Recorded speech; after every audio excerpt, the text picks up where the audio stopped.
নৌকা চালায় নদীর মধ্যে, নৌকার মাঝি নৌকা চালায়, হঠাৎ করে নোঙ্গরটা ফালাইয়া দিলে নৌকা সামনে আগায়া যাবে না, নৌকা বন্ধ হয়ে যাবে। মাঝি চাইলে নোঙ্গর ফালাইয়া দেয়, সঙ্গে সঙ্গে নৌকা বন্ধ হয়ে গেল, আর নৌকা সামনেও যাবে না, পেছনেও যাবে না, ডানেও যাবে না, বামেও যাবে না। এই নোঙ্গর মাঝি ফালাইলি নৌকা আর আগায়া যাবে না। নাঙ্গলকোটের মুসলমান, এই দুনিয়া যে চলে চলে চলে দুনিয়া চলে, এই দুনিয়া বন্ধ করার ক্ষমতা ডোনাল্ড ট্রাম্পের নাই, এই দুনিয়া বন্ধ করার ক্ষমতা জো বাইডেনের হাতের মধ্যে আল্লাহ দেন নাই। এই দুনিয়া স্টপ করে দিতে পারে একজন, চিল্লায়া বলো তার নাম। আল্লাহ পাক বন্ধ করে দিতে পারে। আল্লাহ যেদিন বলবে ও ইসরাফিল সিংহা দিয়া রাখলাম, ফৎকার দেওয়া, ওদিন সুন্দর করে পুরা দুনিয়াটাই কেমন জানি হয়ে যাবে, লন্ড বন্ড হয়ে কিয়ামত কায়েম হয়ে যাবে। ইযা যুলজিলাতিল আরদু জিলজালাহা ওয়া আখরাজাতিল আরদু আথকালাহা ওয়া ক্বালাল ইনসানু মা লাহা। সূরা জিলজাল পড়লে কিয়ামত কেমনে কায়েম হয়ে যাবে বান্দা পরিপূর্ণ টের পেয়ে যাবেন আপনারা। আল্লাহ পাক বলেন, নবী আমার সব কাফেরেরা আপনারে বলবে কোন সময় নোঙ্গর ফালাবে আপনার আল্লাহ, মানে কোন সময় আপনার আল্লাহ এই দুনিয়াটাকে বন্ধ করে দিবে, একটু বলেন না। আপনার এই ব্যাপারে কি ধারণা আছে? ধারণা থাকলে আমারে বলেন। আল্লাহ পাক সূরাতুন নাজিয়াতের 43 নম্বর আয়াতের মধ্যে বলেন, ফিমা আনতা মিন যিকরাহা, এই ব্যাপারে তো বিন্দু মাত্র পরিমাণ জ্ঞান নবী আমি আল্লাহ আপনারে দেই নাই। কিয়ামত কোন সময় হবে এই ব্যাপারে আপনার বিন্দু মাত্র পরিমাণ ধারণা নাই।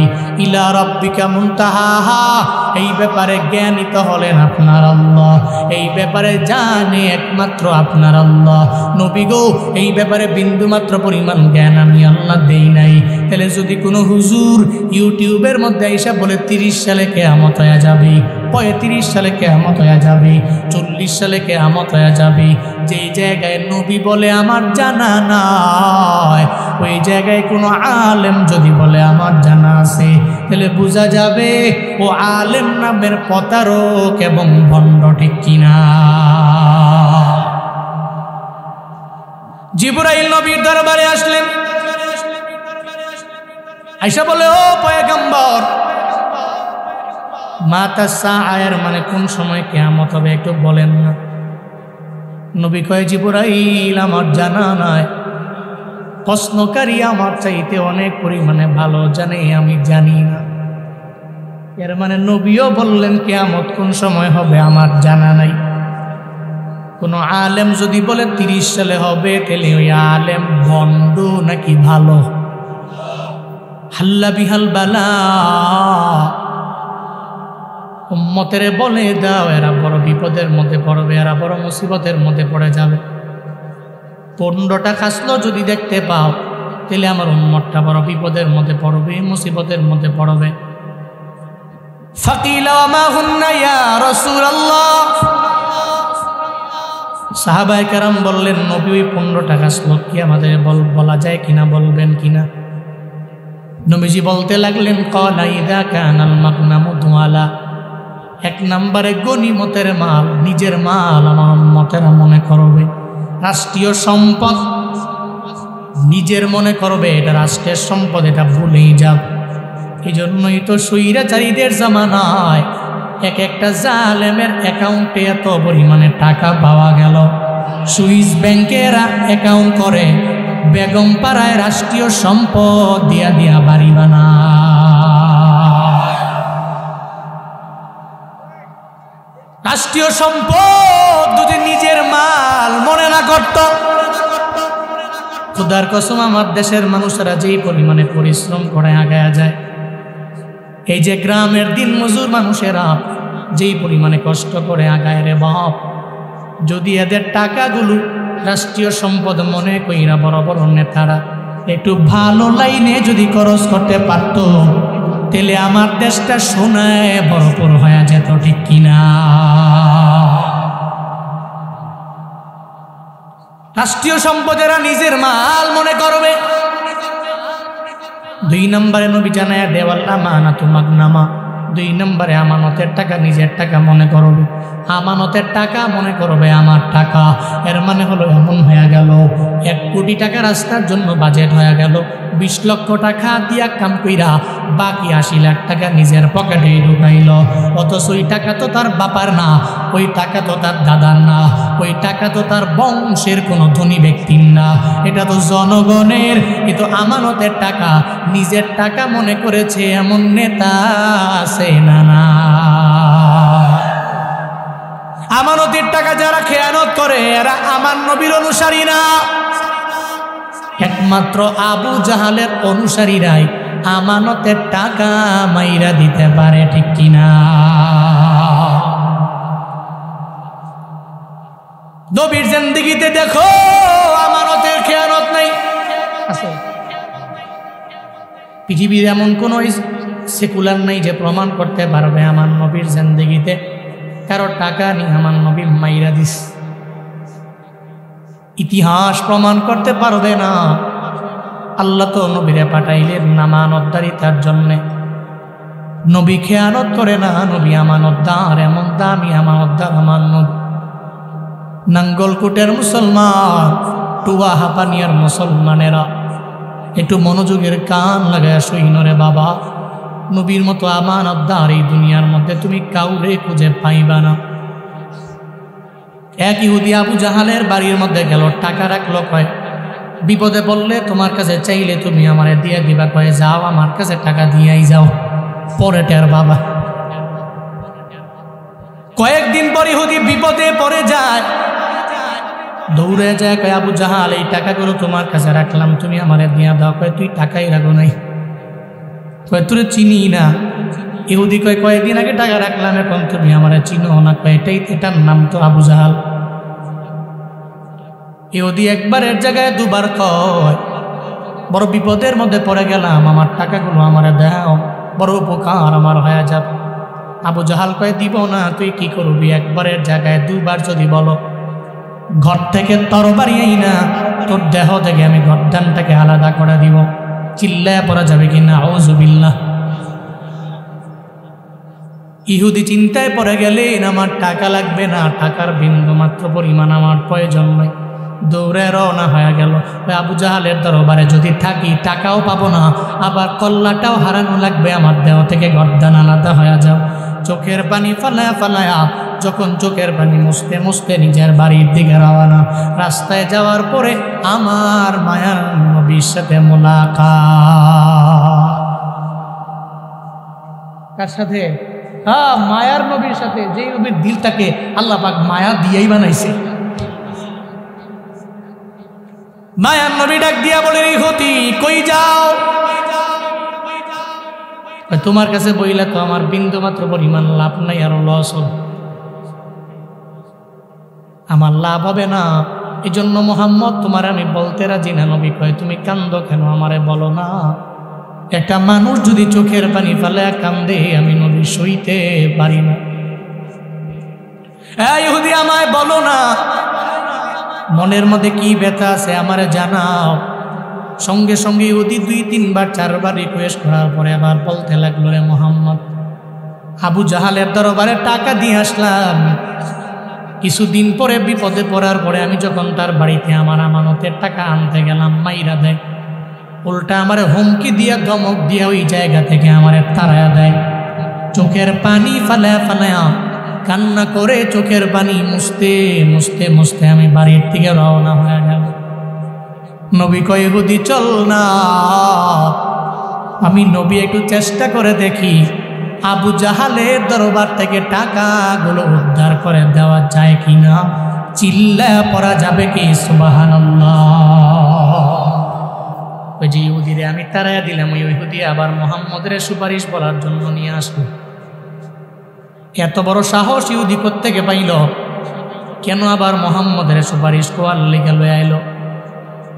এই মুহাম্মদ, কি জন্য আমার দরবারে আসলা আমারে জানো? মায়ার নবী কয়, আবু জাহাল এই টাকা তোমার না, এই টাকা ইহুদির, ইহুদির টাকা ইহুদিরে ফেরাইয়া দাও, কারণ এটা বান্দার হক। যদি বান্দার হক নষ্ট করে দুনিয়া থেকে বিদায় নেও, আল্লাহর হক নষ্ট করলে আমার মাওলা তোমাকে মাফ কইরা জান্নাতে দিতে পারে। কোনো একটা তাওবার কারণে, চোখের পানির কারণে আল্লাহ জান্নাতে ঢুকাইয়া দিতে পারে রে। কিন্তু যদি বান্দার হক নষ্ট করো, আমার আল্লাহ তোমারে মাফ করতে পারবে না, ঠিক কিনা? বান্দার হক বড় মারাত্মক। হাসরের ময়দানে আল্লাহ পাক বলবে, বান্দা দুনিয়াতে নেক আমল করেছো, জান্নাতে যাও। বান্দা নেক আমলের পাওয়ারের পরে যখন জান্নাতের দিকে দৌড়ায় যাব, প্রতিমধ্যে যাওয়ার পরে টুয়া হাঁপানিয়া আর একটা মানুষ সামনে দাঁড়ায় গেল। কই যাও? কয় জান্নাত। কই যে দুনিয়া বিলাইনের 20,000 টাকা তোমার নেতার পাওয়ারের কারণে আমার দিলা না, মাইরা দিল। আমিও মারা গেলাম, তুমিও মারা গেলা। দুনিয়াতে 20,000 টাকা আমার ছেলেও পায় নাই, আমার মেয়েও পায় নাই, আমিও পাই নাই। আজকে সেই টাকা আমায় দাও, এরপরে জান্নাতে যাও। তোমার মুসলমান জানায় দাও আমায়, ওদিন কি আমার মাওলার দরবারে হিসাব দিয়া এবং ওই বান্দার টাকা দিয়া জান্নাতে যাওয়া যাবে? যাবে যাবে যাবে। একটা হাজি অসুস্থ হয়ে দুনিয়া থেকে বিদায় নিয়ে চইলা গেল। বিশাল এক মরুভূমি এলাকা, কোনো জায়গায় কোনো কুদালও পাওয়া যাবে না, কোনো মানুষও নাই, কোনো বাড়িও নাই, কোনো ঘরও নাই, জনমানব শূন্য এলাকা। টেনশনে পড়ে যায়, কোথায় গেলে কুদাল পাবো? এই লোকটারে আমরা কেমনে এই জায়গার মধ্যে দাফন করতে পারবো জানা নাই। দৌড়ে রওনা হয়ে গেল। অনেক দূর যাওয়ার পরে একটা বাড়ি পাইল। তাকায়া দেখো এই বাড়ির আঙ্গিনা পরিষ্কার করে কুদাল দিয়া বাড়ির মহিলায়।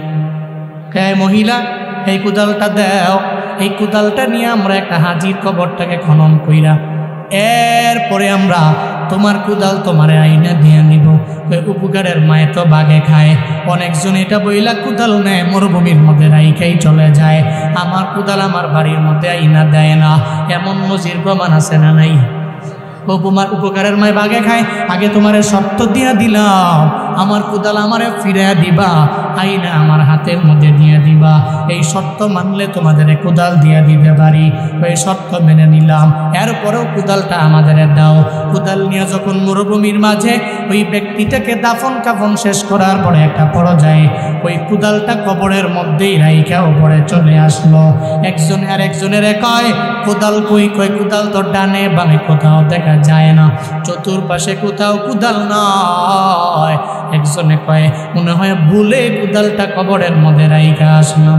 যেই ব্যক্তিটা ওই শর্ত মাইনা ওই মহিলার থেকে কুদালটা আনলো, ওই ব্যক্তি বলে কুদাল তো অবশ্যই আনা লাগবে, ভেতর থেকে কুদালটা আনো, এরপরে কুদালটা মহিলার দরবারে আবার দাও। এই আল্লাহর বান্দারা, এই কবর আবার খনন করা আরম্ভ করে দাও। একটা পর্যায়ে কবর থেকে যখন মাটি উঠানো শুরু করলো, তারা তাকায়া দেখে ওই হাতিটা হাউ মাউ হাউ মাউ হাউ মাউ করে করে চিল্লায়। আর তার ডানে বামে সাপের কবরের মধ্যে সাপের কোনো অভাব নাই। তারা তাকায়া দেখে ওই ব্যক্তির দুটা হাত আর কুদালের সাথে আগুনের দড়ি লাগানো। ওই আগুনের দড়িটা তারে বারবার বারবার বারবার পেঁচায়া রাখি। সে হাউ মাউ করে চিল্লায়, চোখের পানি ফালায়া ফালায়া কান্না করে। হাজিরা আতঙ্কিত হয়ে গেল, ভয় পেয়ে গেল, কয় কুদাল লাগবে না। ও হাজিরা, কুদালের বিনিময়ে ওই মহিলারে আমরা প্রয়োজনে 3 গুণ 4 গুণের টাকা বাড়াইয়া দিব, এরপরেও কুদালটা আনা লাগবে না, মাটি চাপা দিয়া দাও।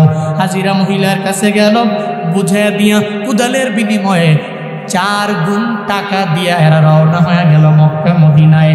হজের কাজ যদি শেষ হওয়ার পর এরা চলে আসলো আবার বাগদাদি।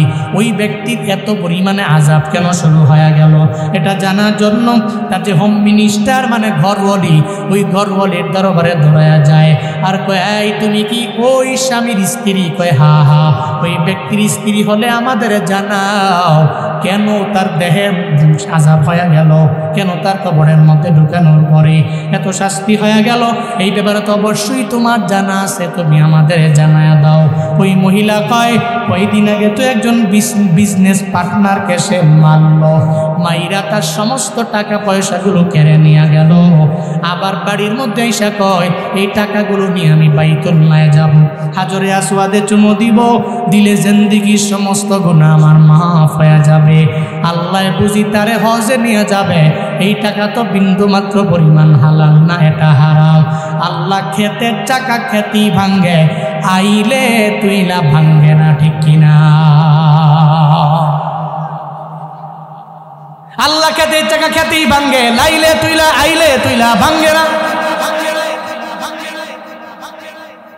আমেরিকার ক্যালিফোর্নিয়ায় আগুন কেন কেন আগুন নিভাতে পারে না?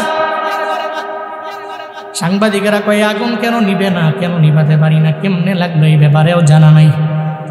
কেন আগুন নিবানো যায় না সাংবাদিকেরা জানে না, কিন্তু যারা মুসলমান এরা জানে ক্যালিফোর্নিয়ায় আগুন লাগলো কেন, কেন আগুন নিবানো যায় না। এ ব্যাপারে মুসলমানরা পরিপূর্ণভাবে ভালো করেই জানে রে বাপ। আল্লাহর প্রতি ঈমান আর ইয়াকিন যাদের পরিপূর্ণ আছে, এরা কয়েকদিন আগেও ইসরায়েলে বলল ডলার যা লাগবে দিব, গাজাটারে পরিপূর্ণ উড়াইয়া দাও, ফিলিস্তিনের উড়াইয়া দাও। এরা মনে করলো আরেকজন ব্যক্তি দিলে কষ্ট দিলে মনে হয় আমরা ধরা খাবো না। আল্লাহর মাইট তো দুনিয়ার ভাই, এখন ক্যালিফোর্নিয়ায় আগুন লাগাইলো, এমনভাবে লাগলো যে কেউ নিভাতেও পারে না, বন্ধ করতে পারে না। কে লাগাইলো এই ব্যাপারে বিন্দু মাত্র পরিমাণ জানে না। আল্লাহ কয় ক্ষেতের চাকা আমি খেতে ভাঙ্গি, আইলে তুইলা ভাঙ্গি না, ঠিক কিনা? ফিলিস্তিনি মুসলমানদের কান্নার আওয়াজ এই আগুন লাগাইল। এই মাজলুমদের আর্তনাদ, যেই মাজলুমেরা চোখের পানি ফালায় কান্না করলে বুলেট মিস হতে পারে, এই কান্না আমার রবের দরবারে যাইতে মিস হয় না। বুলেট মিস হতে পারে, কিন্তু মাজলুমদের চোখের পানি রবের দরবারে যাইতে মিস হতে পারে। এই জন্য ফিলিস্তিনি মুসলমানদের আগুন লাগিয়েছে ক্যালিফোর্নিয়ায়। এটার পাওয়ার কত জানেন? মজলুমের আল্লামা শেখ সাদি রহমাতুল্লাহ আলাইহি ওনার গুলিস্তা কিতাবের মধ্যে উনি একটা ঘটনা আনলেন। এক এলাকার মধ্যে একজন জালেম ছিল, জুলুম করে, মানুষের উপরে নির্যাতন করে। 2 তলা বিশাল একটা ভবন, হঠাৎ করে তাকায় দেখে পুরা ভবনের মধ্যে আগুন লাইগা ভবনটা পুইরা গেছে। জালেম বিল্ডিং এর পাশে দাঁড়ায় দাঁড়ায়, দালানের পাশে দাঁড়ায় দাঁড়ায় চোখের পানি ফালায়া ফালায়া কান্দে।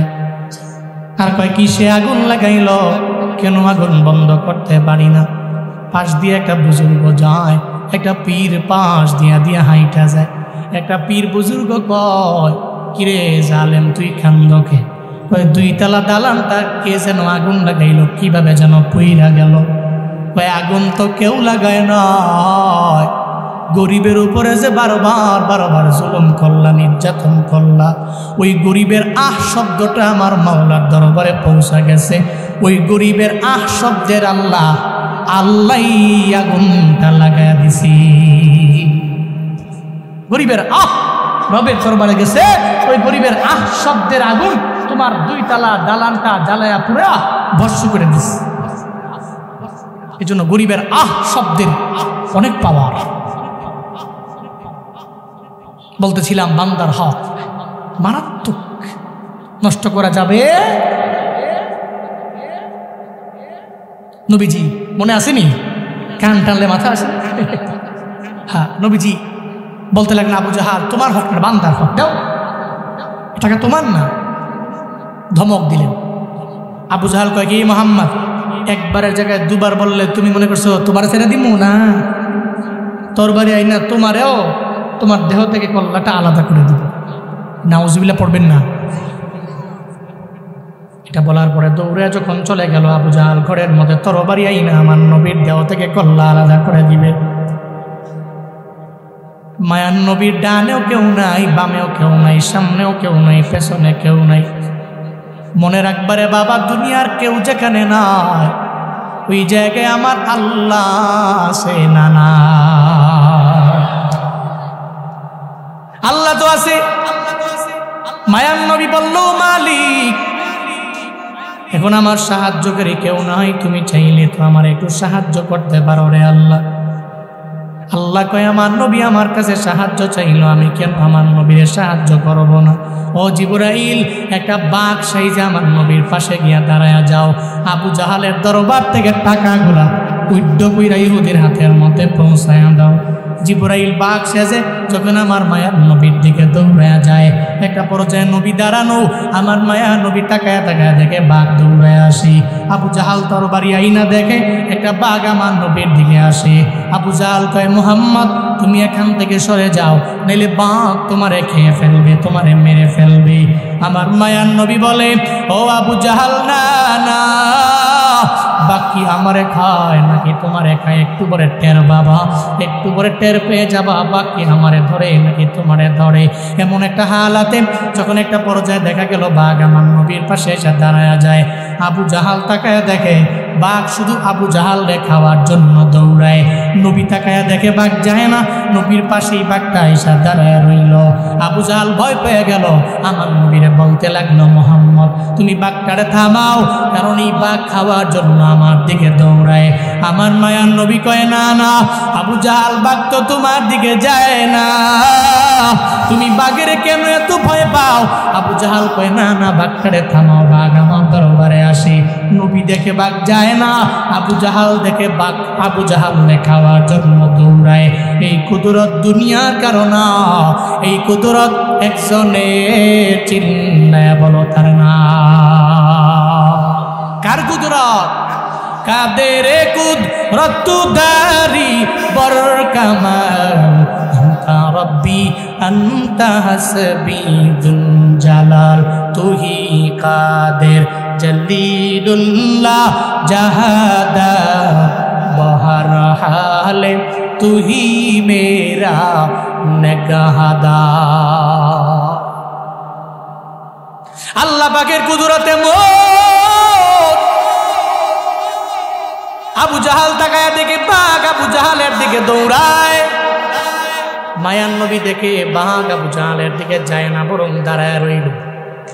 আমার মায়ান নবী কই, আবু জাহাল বাঘের যদি এত ভয় পাও, তাহলে বাঘের আল্লাহ রে কেন ভয় পাও না? বাঘের এত ডরাও, তাহলে বাঘের আল্লাহ তো কোন আছে? আল্লাহর কেন ডরাও না? যদি ডরাও এত, টাকা তো তোমার না, তোমার বাপের না, টাকা ইহুদি দিয়ে দাও। সুবহানাল্লাহ জোরে পড়ে না, আরো জোরে পড়ে না সুবহানাল্লাহ।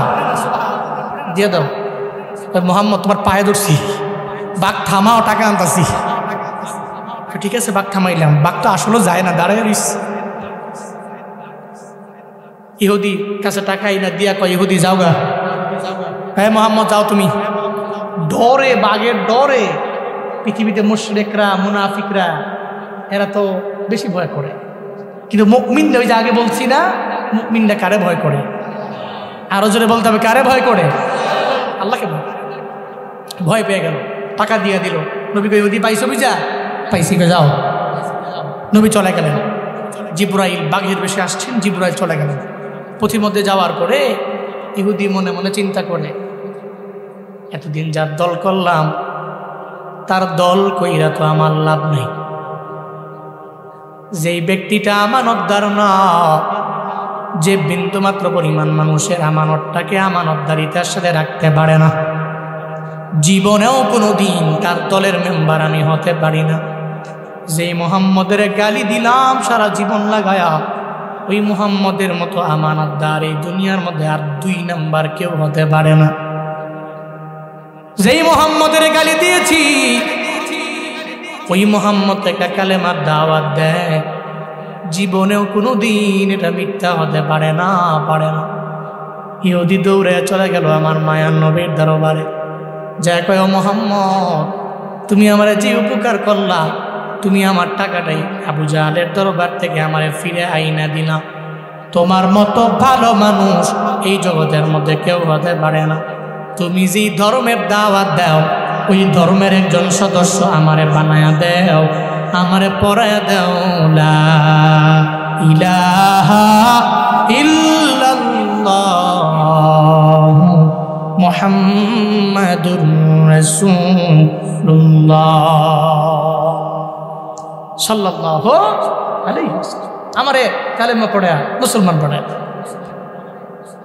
এর মানে বুঝা গেল একমাত্র আবু জাহালের চালা মুন্ডারাই অনুসারীরাই আমানতের খেয়ানত করতে পারে, কিন্তু মুহাম্মদ সাল্লাল্লাহু আলাইহি ওয়াসাল্লামের খাঁটি উম্মতেরা আমানতের খেয়ানত করতে পারে।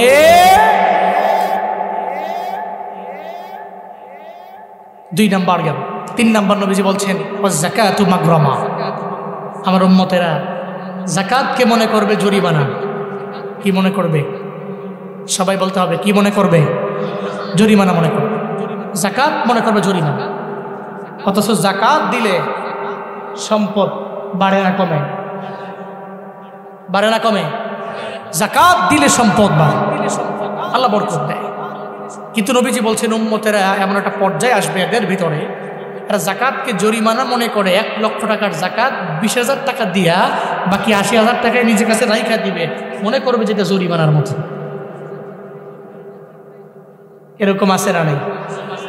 এমন লুঙ্গি দেয় যাকাত হিসাবে, মাশাআল্লাহ। এই লুঙ্গি নিয়ে গরিবে পড়ার পরে একবারের জায়গায় 2 বার পড়ছে, আর 2 লুঙ্গি তেনা তেনা টান দিলে সিরা জায়গায়। গরিবে কয় এরম লুঙ্গি না দিলেও পারতেন, এতে ভালাটা আমার গরুই আছে। এরকম আছে না নাই? আছে না নাই? মনে করে যাকাত জরিমানা। আজকের মাহফিলের সম্মানিত প্রধান ওয়াইজ হযরত মাওলানা কারি আব্দুল কাইয়ুম মিয়াজি সাহেব দামাত বরকাতুহু ভাই আসছেন। নির্দিষ্ট সময়ে আসবেন, বয়ান শুনবেন, ধৈর্য সহকারে বসে। মনে করবে যাকাতকে জরিমানা, অথচ মুমিন যারা এরা যাকাতকে জরিমানা মনে করতে পারে? পারে পারে পারে পারে পারে। 3 নাম্বার গেল। 4 নাম্বার নবীজি বলছেন আতো আর রজুল যাওজাতাহু ওয়া আক্কা উম্মাহু, ব্যক্তিটা তার বউকে প্রায়োরিটি দিবে, বউকে বেশি ফলো করবে। আক্কা উম্মাহু, তার মায়ের অবাধ্য হয়ে যাবে। এরকম সমাজে আছে না নাই? আছে না নাই? বউকে প্রায়োরিটি দেয়, মাকে প্রায়োরিটি দেয়। এটা আমার এলাকায় আছে। 25 বছর পর্যন্ত জুয়ান পোলাটা মায়ের আদর ছাড়া চলতে পারে না। হঠাৎ করে সুন্দরী একটা রমণীগড়ের মধ্যে আসার পরে মা বাবায় কষ্ট করে করে ওরে পাঠায় দিল সৌদি আরবে। চলে গেল বাহিরে, লাখ লাখ টাকা কামায় মাসে মাসে। একটা পর্যায়ে 1 দিন গেল, 2 দিন গেল, 3 দিন গেল, 1 মাস গেল, 2 মাস গেল। বউটা বারবার টেলিফোন দিয়া কয় তোমার মায়ের জ্বালায় বাঁচি না, তোমার বাবার জ্বালায় আমি বাঁচি না। তোমার মা আমার সকালেও ধমক দেয়, দুপুরেও ধমক দেয়, রাতের বেলা ধমক দেয়। অথচ একটা সন্তান হইয়া তার বউরে সে বলতে পারে নাই মায়ের ধমকটাই আমার জীবনের জন্য কল্যাণ বয়ে আনবে। কারণ মা যদি আমারে ধমক দেয়, ওই মায়ের ধমকের মধ্যেও বরকত আছে না না? বাবা যদি আমারে ধমক দেয়, ওই ধমকের মধ্যেও আমার জন্য বড় বরকত। আল্লাহ বাবার ধমকের মধ্যে আমার জন্য বরকত রাখছেন। তাহলে জীবনে কোনোদিন আমি এই কথা বলতে পারবো না বউরে আমার মায়ের কথা পাত্তা দিও না, মায়ের কথা বাদ দাও, এটা আমি বলতে পারবো না। কিন্তু এরপরেও যুবক ছেলেটা কেন যেন এবার মায়ের ফোন দেয় না, মায়ের সাথে কথাও বলে না। বাহির থেকে আসার পরে হঠাৎ করে বউ যে মায়ের কথা বারবার বলল, তোমার মায়ের সকালবেলা আমারে ধমক দেয়, দুপুরবেলা আমারে ধমক দেয়, রাতের বেলা আমারে ধমক দেয়। হঠাৎ করে এবার ওই মহিলা বলার পরে এবার মায়ের প্রতি একটা ঘৃণা জমে গেল। 25 বছর যে মায়ের আদর ছাড়া বিন্দু থেকে বিন্দু মাত্র পরিমাণ চলতে পারে না, ওই ছেলেটাই এখন সকালেও মায়ের ডাক দেয় না, দুপুরেও ডাক দেয় না, রাতের বেলাও ডাক দেয় না। এমন নিমখারাম সন্তান আমগো সমাজে আছে না না? বউরে প্রায়োরিটি দিবে, মায়ের প্রায়োরিটি দেয় না। অথচ জানে না জীবনে কোনোদিন যদি মায়ের বদদুয়া যদি আমার কপালের মধ্যে লেগে যায়, আমি জীবনে উন্নত হতে পারবো না, সফলতার দুয়ার পর্যন্ত জীবনেও কোনোদিন আমি যেতে পারবো না। মায়ের দোয়া নিয়ে যদি আগাও, মনে রাখবা ওয়াইসাল কারনি আমার রবের দরবারে তো দামি হইছে। দুনিয়ার কোনো সাধারণ আমলের দ্বারা না, বরং মায়ের দোয়ায় আমার রবের দরবারে কবুল হয়ে গেছে। পড়েন সুবহানাল্লাহ। ওয়াইসাল কারনি ইয়েমেনের বাড়ি, কর নামক এলাকা, জঙ্গলের মধ্যে যার বসবাস, ওয়াইসাল কারনি রাহমাতুল্লাহ আলাইহি যার নাম। মায়ের খেদমত করে, মায়ের সেবা করে, মায়ের সাথে সব দিনের জীবন অংশটা পরিপূর্ণ কাটায় দেয়, রাতে কাটায় দেয়। মায়ার নবীর চেহারা মুবারক দেখার জন্য একদিন বলে, মা গো আমি মদিনায় যাব, নবীরে দেখার জন্য আমার যাইবার বড় মনে চায়। মায়ে কয়, আমার তো আর কোনো দ্বিতীয় কোনো ছেলেও নাই, আমার কোনো মেয়েও নাই। ও সন্তান আমার, তুমি যদি আমারে সাইরা মদিনায় যাও, তাইলে আমারে কে দেখবে, আমারে কে খাওয়াবে? এই চিন্তায় আমি মা পড়ে যাব। মনে হয় না খায় আমি মা দুনিয়া থেকে বিদায় নিয়ে চলে যাওয়া লাগবে। ওয়াইসাল কারনি কয়, তাহলে মা আপনি কি বলেন? কয়, তুমি আমার সঙ্গেই থাক। আমার মায়ার নবীরে দেখতে যাইতে পারে না, মায়ের কাছে পরে রইল ওয়াইসাল কারনি রাহমাতুল্লাহ আলাইহি। একটা পর্যায়ে মা চোখের পানি ফেলে আমার রবের দরবারে আবদার জানায়, আল্লাহ গো, ওয়াইসাল কারনিরে তুমি জামানার শ্রেষ্ঠ শুধু ওলি বানাইলে হবে না, তুমি আমার সন্তানের জামানার সব ওলিদের ওলি তুমি বানায়া দাও। শুধু ওলি না, সব ওলিদের ওলি তুমি তারে বানায়া দাও। মায়ের দোয়া আল্লাহর দরবারে করল, আল্লাহর দরবারে মায়ের দোয়া কবুল হয়ে গেল। ওয়াইসাল কারনি রাহমাতুল্লাহ আলাইহি জামানার শ্রেষ্ঠ ওলি আল্লাহ তারে বানায়া দিলেন। ওদিকে মায়ার নবী মদিনায়, আল্লাহ পাক রব্বুল আলামিন আমার নবীর স্বপ্ন যুগে নবীরে দেখায়া দিলেন, নবী গো আপনার একজন আশেক আছে, ইয়ামানের কর্ম অঞ্চলের মধ্যে বসবাস। মায়ের কথা মানতে যাইয়া মদিনা ইয়ামান থেকে আপনাকে দেখার জন্য আসতে পারে নাই। আল্লাহ পাক বলছে মায়েরও বাধ্য হওয়া যাবে না, এই জন্য নবী আপনাকেও দেখতে আসতে পারে নাই। তার মা হাত তুইলে আমি রবের দরবারে দোয়া করার কারণে এত পরিমাণে আমি আল্লাহ কবুল করে নিলাম, এত পরিমাণে গ্রহণ করে নিলাম, এত পরিমাণে আমি আল্লাহ অ্যাকসেপ্ট করে নিলাম। আমি আল্লাহ তারে মুস্তাজাবুদ দাওয়া বানায় দিলাম। এমন মুস্তাজাবুদ দাওয়া যে দোয়া করতে দেরি হবে, আমি আল্লাহ কবুল করতে দেরি করব না। পড়েন সুবহানাল্লাহ। তারে আমি মুস্তাজাবুদ দাওয়া বানিয়ে দিলাম। কার দোয়ায়? সবাই বলতে হবে কার দোয়ায়? মায়ের দোয়া। মায়ার নবী স্বপ্ন যুগে দেখলেন ওয়াইসাল কারনিকে। ইন্তেকালের আগে আমার নবী যখন দুনিয়া থেকে বিদায় নিয়ে চলে যাবে, এমন একটা ভাব হয়ে গেল। মায়ার নবী ডাক দিয়ে, ওমর আমার দরবারে আসো না, আলী আমার দরবারে আসো না। ওমর আর আলীকে আমার মায়া নবীর কাছে ডাকলেন আর বললেন, ওমর রে, এই আলী রে, ইয়ামেনের একটা আশেক আছে যার নাম হলো ওয়াইসাল কারনি রাহমাতুল্লাহ আলাইহি। তার নাম ওয়াইসাল কারনি। আমার মরণের পরে আমার পরনের একটা জুব্বা তার কাছে গিয়া তোমরা হাদিয়া দিয়া দিবা। সুবহানাল্লাহ। পকেটে তুন বাড়ি যায় কই কি দিত? জুব্বা দিত। জুব্বা কার জুব্বা? হুজুরের জুব্বা না, দুনিয়ার কোন পীরের জুব্বা না, নবীর জুব্বা। সুবহানাল্লাহ পড়বেন না? যে নবীর দেহ মুবারকের এত দাম, জুব্বা মুবারকের কত দাম। কই জুব্বাটা তারে দিয়ে দিবা। হযরত ওমর বলতে লাগলেন, নবী আমার কেমনে চিনবো ওয়াইসাল কারনিকে? আমরা ওয়াইসাল কারনিকে চিনবো কেমনে বলেন না? ওই চিনবা কি করে? ওয়াইসাল কারনির হাতটা এমন হবে, পাটা এমন হবে, তার চেহারা এমন হবে, তার পা এমন হবে, তার বডি গঠন করে এটা এমন হবে, তার হাতের মধ্যে একটা সাদা দাগ দেখতে পারবা। ওয়াইসাল কারনীকে এই জিনিসগুলো দেখলে তোমরা চিনতে পারো।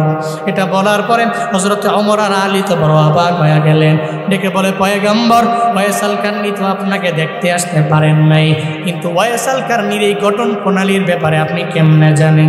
আমার মায়ার নবী জানায়া দেয়, ও ওমর আলী আমার সাহাবী, ওয়াইসাল কারনীরে সরাসরি আমি দেখি নাই, কিন্তু ওয়াইসাল কারনীর স্বপ্ন যুগে আমার আল্লাহ একবার না, দুবার না, তিনবার না, বহুতবার আল্লাহ পাক ওয়াইসাল কারনীরে আমার স্বপ্ন যুগে দেখায়া দিয়েছে।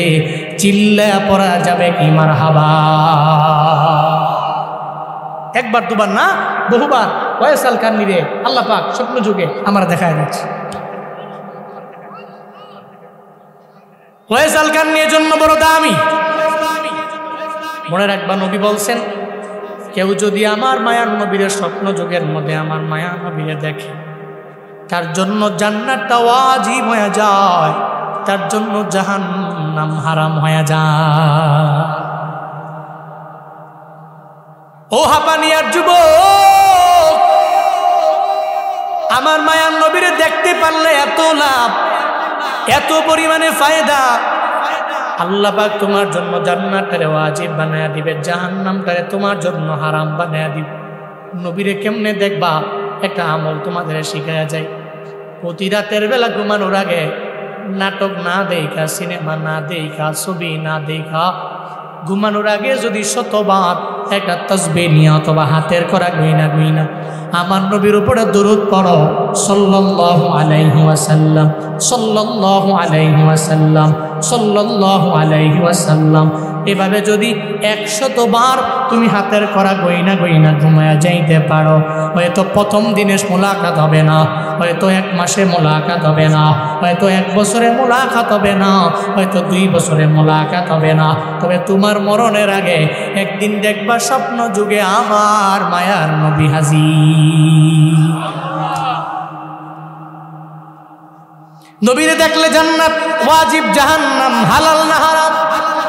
অবৈধ, জাহান্নামে ঢুকাই তো হারাম। ওয়াইসাল কারনী নবীরে দেখে নাই, নবীজি ওয়াইসাল কারনীরে দেখছে। নূরুন আলা নূর, সুবহানাল্লাহ পড়বেন না? নবী কয়, এই জিনিস দেখলে ওয়াইসে চিনবা। ওমর আর আলী নবীজির ইন্তেকালের পরে জুব্বা নিয়ে গেলেন, এলাকায় যাওয়ার পর রে ওয়াইসাল কারনীরে চিনো? অনেকে চিনে না, এক রাখাল কই চিনি, হ্যাঁ তো রাখাল ওই জঙ্গলে থাকে, তবে জানি মার খেদমত করে। সুবহানাল্লাহ পড়বেন না? আমাদের প্রত্যেককে আসার মতো তৌফিক দিয়েছেন কে? আরো জোরে বলতে হবে কে? ওই রবের প্রশংসা করার প্রয়োজন আছে না নাই? চিল্লায় একবার করে সমস্বরে পড়ছি আলহামদুলিল্লাহ, আরো জোরে আলহামদুলিল্লাহ। আমার সাথে পড়ুন, রব্বানা লাকাল হামদ হামদান কাসীরান তাইয়িবান মুবারাকান ফি ইয়া রাব্বি লাকাল হামদু কামা ইয়ানবাগি লিজালালি ওয়াজহিকা ওয়া আযীমি সুলতানিকা লাকাল হামদু বিল কুরআন লাকাল হামদু বিল ইসলাম লাকাল হামদু বিল ঈমান। এই যে একটা জুমলা পড়লাম, প্রশংসা করলাম কার? রবের প্রশংসায় লাভ কয় বছর? 5 বছর? হ্যাঁ, 20 বছর। রবের প্রশংসায় লাভ দুনিয়া আখিরাত। শুধুমাত্র এক জগতে নয়, উভয় জগতেই রবের প্রশংসা করলে লাভ আছে না নেই? দুনিয়াতে লাভ হলো, কেউ যদি রবের গুণকীর্তন করে, মাল্লাহুল মাওলা ফালাহুল কুল, মাওলা যার আল্লাহ হলো, গার্ডিয়ান যার আল্লাহ হলো, অভিভাবক যার আল্লাহ হলো, এই পৃথিবীতে তার কোনো চিন্তা নেই। আছে? কোনো ভয় আছে? কারণ সে ভয় করে কারে? আর তার গার্ডিয়ানকে। দুনিয়াতে কোনো ভয় নেই, আখিরাতে আরো ফায়দা। জান্নাতের মালিক কে? কোনো বাবায়, কোনো দাদায়, কোনো বক্তা, কোনো আলেম? জান্নাতের মালিক কে? জান্নাতের মালিক যদি রব হয়, আমি যদি রবের গুণ কীর্তন কইরা রবকে খুশি করতে পারি, হাসরের ময়দানে বলবে তোর প্রতি তো আমি রাজি, যা জান্নাতের 8টা দরওয়াজা ওপেন আছে, বানাইছি তোর জন্যই, যেই দরওয়াজা দিয়ে মন চায় ওই দরওয়াজা দিয়েই জান্নাতে ঢুকে যা। সুবহানাল্লাহ জুড়ে পড়বেন না? এই জন্য রবের গুণগান গাইলে লাভ আছে।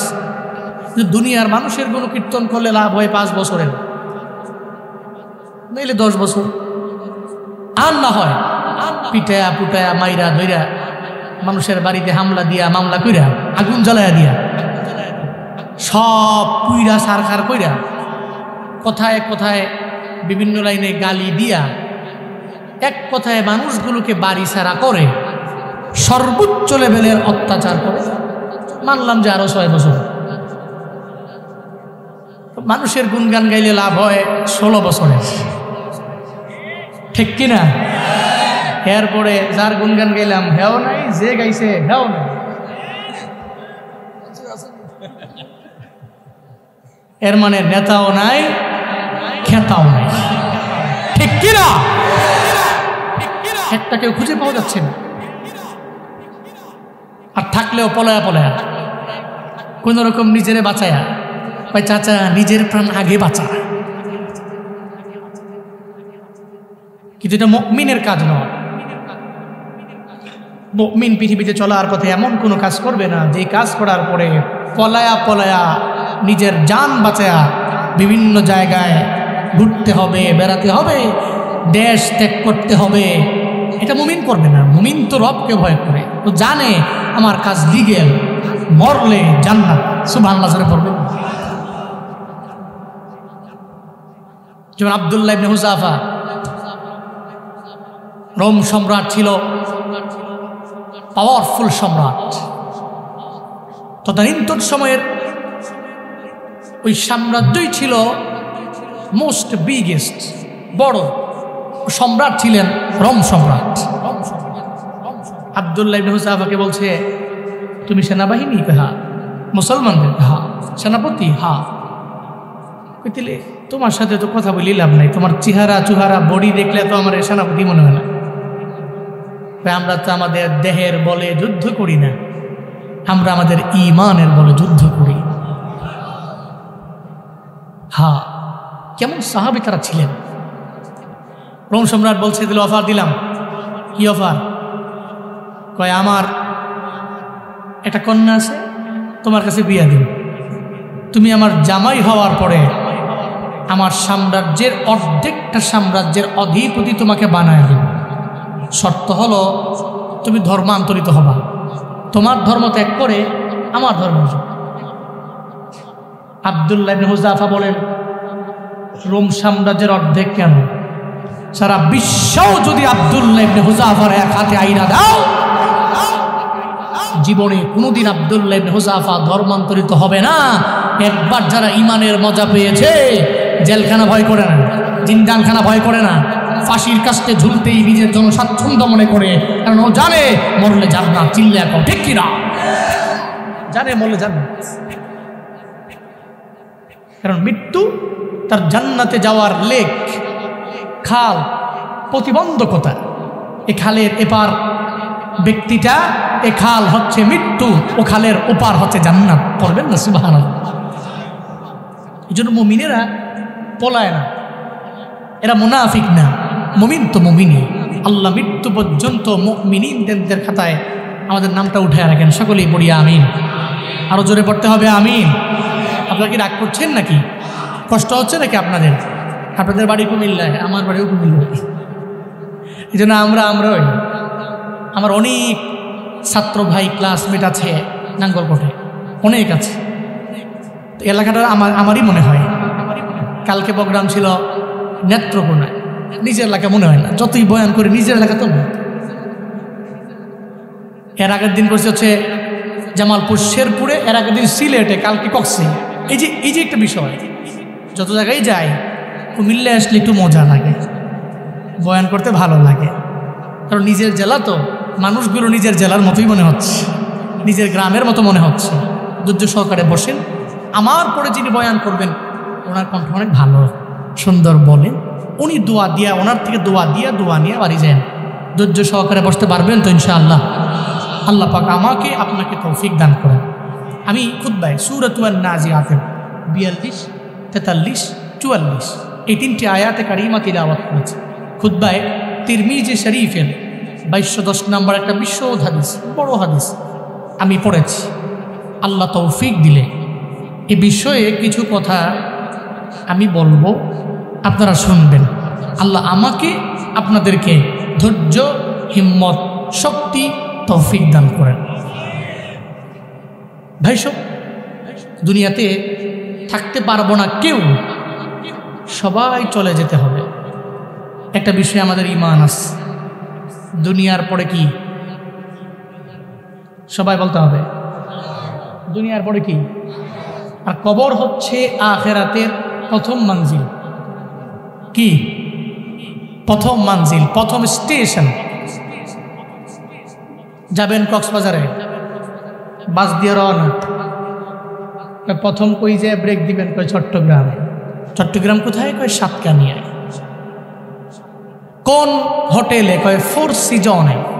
ঠিক আছে, ওখানে ব্রেক দিলে ওইটা আমার ফার্স্ট স্টেশন। ঠিক তদ্রুপভাবে আখিরাত বান্দা যাবে কই? প্রথম মঞ্জিল কবরে। এরপরে রবের বিচারের কাঠগড়ায়, মিজানের দাড়ি পাল্লায় যাওয়া লাগবে। এ ব্যাপারে আমাদের ঈমান, ইয়াকিন, বিশ্বাস আছে না নাই? আবু জাহালের ছিল, উতবার ছিল, সাইবার ছিল, ওয়ালিদ ইবনে মুগিরার ছিল নাই? তো নবী তো দাওয়াত দিতেন, এই দিন না আরো দিন আছে, এই দিন নিয়ে যাবে সেই দিনের কাছে। নবী দাওয়াত দিতে লাগলেন আবু জাহাল, উতবা, সাইবা, ওয়ালিদ ইবনে মুগিরারে। যতই বাড়াবাড়ি করে আগায়া যাও, একদিন রবের বিচারের কাঠগড়ায় অবশ্যই তোমার দাঁড়ানো লাগবে, অবশ্যই যাওয়া লাগবে। বারবার আমার মায়া নবী যখন কুফফারদের এই বিষয়ে দাওয়াত দেয়, মনে করিও না দুনিয়ার মধ্যে পাওয়ার খাটাইয়া জুলুম করে এখানেই শেষ হয়ে যাবে, এমন না। হাসরের ময়দান কায়েম হবে, আমার রবের বিচারের কাঠগড়ায় অবশ্যই তোমাদের দাঁড়ানো লাগবে। ব্যাপারে নবী বয়ান করতে লাগলেন। হঠাৎ করে মক্কার বড় বড় ইহুদিরা, কাফেরেরা চিন্তার মধ্যে পড়ে গেল। মুহাম্মদ তো 40 বছর আগে জীবনেও কোনোদিন মিথ্যা বলে নাই। 40 বছর বয়সের পরে মুহাম্মদ তো মনে হয় মিথ্যা বলতে পারে না। একটা পর্যায়ে কুফফারেরা দৌড়াইয়া আমার মায়ার নবীর দরবারে গিয়া হাজির হয়ে যায়। যা বলে, ও মুহাম্মদ, এত যে বারবার কিয়ামতের ব্যাপারে তুমি বলো, একটু বলো না কোন সময় কিয়ামত হয়ে যাবে? তুমি যে কিয়ামতের ব্যাপারে বলো, একটু বলো না কোন সময় কিয়ামত? এটা বলার পরে সূরাতুন নাজিয়াতের 3টা আয়াত আল্লাহ জিবরাইলের মাধ্যমে নবরে পড়ে নাজিল করে দিলেন। ইয়াসআলুনাকা আনিস সাআতি আইয়ানা মুরসাহা ফীমা আনতা মিন যিকরাহা ইলা রাব্বিকা মুনতাহাহা। জোরে বলেন আল্লাহু আকবার, আরো জোরে আল্লাহু আকবার। আল্লাহ পাক বলেন, ও পয়গম্বর আমার, কুফফারেরা আপনার দরবারে দাঁড়িয়ে যাবে, আপনারা জিজ্ঞাসা করবে কোন সময় কিয়ামত হয়ে যাবে, মানে কোন সময় নোঙ্গর ফালাবে তোমার আল্লাহ, এই ব্যাপারে আমাদের জানায়া দাও। আইয়ানা মুরসাহা ব্যাখ্যা দিতে যে মুফাসসিরিনে কেরামগণ জানায়া দেয় নোঙ্গর কোন জায়গায় ফালানো হবে। মুরসাহা এর মানে হলো নোঙ্গরটা তার কোন জায়গায় পড়বে।